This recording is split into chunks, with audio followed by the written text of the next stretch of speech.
Baik, seterusnya kita ke Bumi Kenyalang. Antara paparan hari ini, Sarawak bakal mewujudkan pengajian dalam bidang sukan di institusi pengajian tinggi milik kerajaan negeri bagi membangunkan sukan di negeri berkenaan.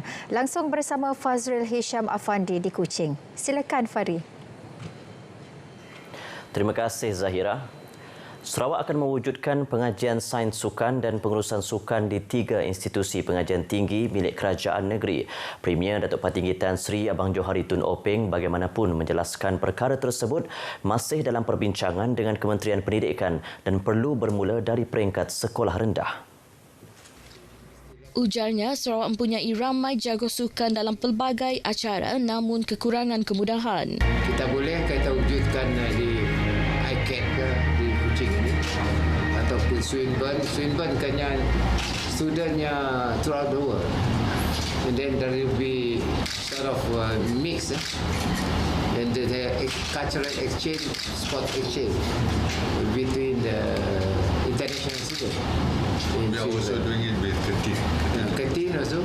Beliau berkata demikian kepada media selepas merasmikan pembukaan Piala Dunia Kriket T20 Wanita bawah 19 tahun Majlis Kriket Antarabangsa ICC di Borneo Cricket Ground Petraja Kuching. Sarawak merupakan tuan rumah bersama penganjuran kejohanan tersebut yang akan berlangsung sehingga 28 Januari ini. 10 daripada 42 perlawanan akan diadakan di Sarawak dan disiarkan secara langsung ke lebih 180 negara. Antara negara yang mengambil bahagian adalah New Zealand, Afrika Selatan, Nigeria dan Samoa. Sementara itu, Persatuan Kriket Sarawak SCA bertekad memperluaskan pembangunan sukan kriket dengan merancang pelbagai aktiviti pembangunan bermula tahun ini melibatkan komuniti pelajar seluruh negeri. Ikuti seri kedua laporan khas mengupas usaha memperkasa sukan kriket di Bumi Kenyalang yang disediakan Rosalina Rosli.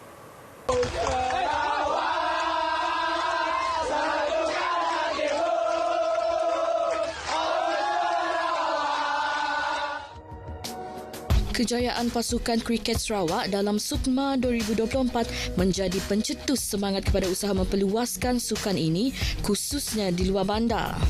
Pada baru-baru ini kita juga merupakan champion interstate untuk kategori wanita senior dan ini merupakan pemangkin untuk kita mensasarkan lebih banyak kejayaan pada masa akan datang.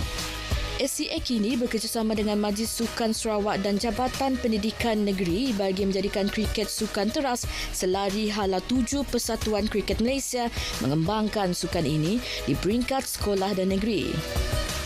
Program pencarian bakat telah pun dimulakan dengan 2 pusat pembangunan kriket di SMK Tun Abang Haji Open Kuching dan SMK Pakuk Bau. Saya memandang secara positif penglibatan pelajar-pelajar muda khususnya yang datang dari luar bandar untuk menyertai program tersebut. Jadi nampak cerah prospek pemain-pemain muda di negeri Sarawak. Kejayaan pasukan Sarawak, pasukan muda Sarawak dan juga pasukan wanita Sarawak ini boleh membuka mata. Kita punyai potensi yang besar dengan facilities dan juga pool of players yang ramai. InsyaAllah Sarawak akan berada di satu tahap yang sangat cemerlang. Kemudahan terkini, Borneo Cricket Ground di Kuching menjadi faktor penting membangunkan sukan ini di Sarawak. Saya percaya dengan the enthusiasm dan juga komitmen the Sarawak Cricket Association. Tim ini begitu committed sekali nak membangunkan kriket. Sebab itu apabila kita sudah ada Sarawak Borneo Cricket Ground ataupun the Cricket Pavilion, situlah akan menjadi tepat untuk kita mengadakan banyak tournament. Dengan penglibatan semua pihak terutamanya kerajaan negeri, Sarawak yakin boleh menjadi kuasa besar sukan kriket pada masa depan.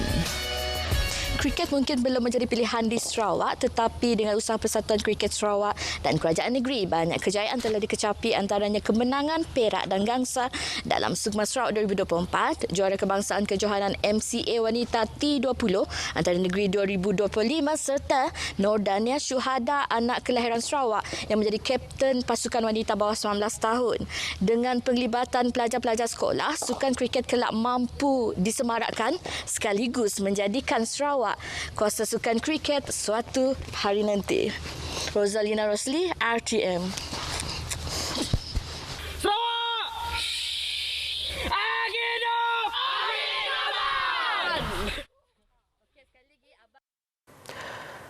Bersempena sambutan Tahun Baru Cina, RTM Sarawak menerusi Red FM menerbitkan beberapa program. Salah satunya adalah Red Cruise yang akan dilancarkan hari ini di Miri.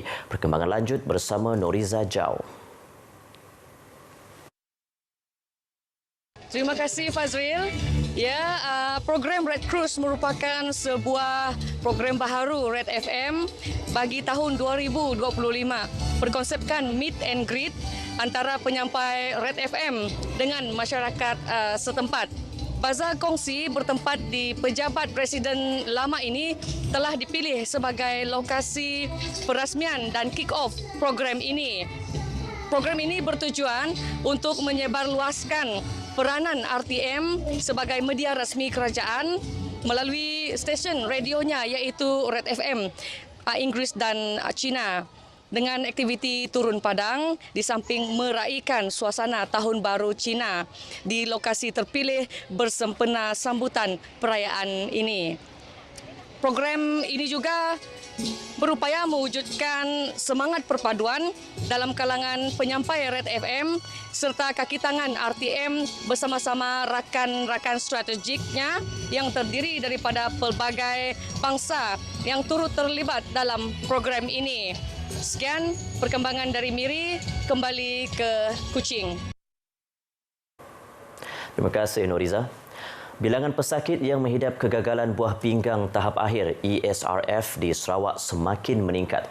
Timbalan Premier Datuk Amar Dr. Sim Koo Hian menerusi perkongsian di Facebook berkata 3,449 pesakit ESRF direkodkan pada 2019 dan jumlah itu meningkat kepada 4,497 pada 2023. Katanya punca utama kegagalan fungsi buah pinggang di Malaysia adalah diabetes yang menyumbang 50% dan hipertensi 25%. Berikutan kes diabetes dan hipertensi semakin meningkat di Malaysia, jumlah pesakit yang menghidap kegagalan fungsi buah pinggang juga dijangka meningkat. Keadaan itu secara tidak langsung menggambarkan keperluan mendesak untuk menyediakan lebih banyak kemudahan rawatan dialisis khususnya di negeri ini. Di Sarawak, 40% pesakit yang memerlukan rawatan dialisis berusia bawah 55 tahun. Menerusi rawatan dialisis, mereka boleh meningkatkan jangka hayat untuk 15 hingga 20 tahun lagi. Beliau berkata demikian bersempena perasmian Pusat Dialisis Pertubuhan Kebajikan Dialisis Malaysia di Metro City Kuching. Pusat itu dilengkapi 10 mesin dialisis yang berupaya menampung keperluan 60 pesakit. Perkongsian itu tadi mengakhiri berita dari Sarawak. Dari Sungai ke Segara, Palestin pasti merdeka. Kembali bersama Zahira di Angkasa Puri. Baik, terima kasih Fazril.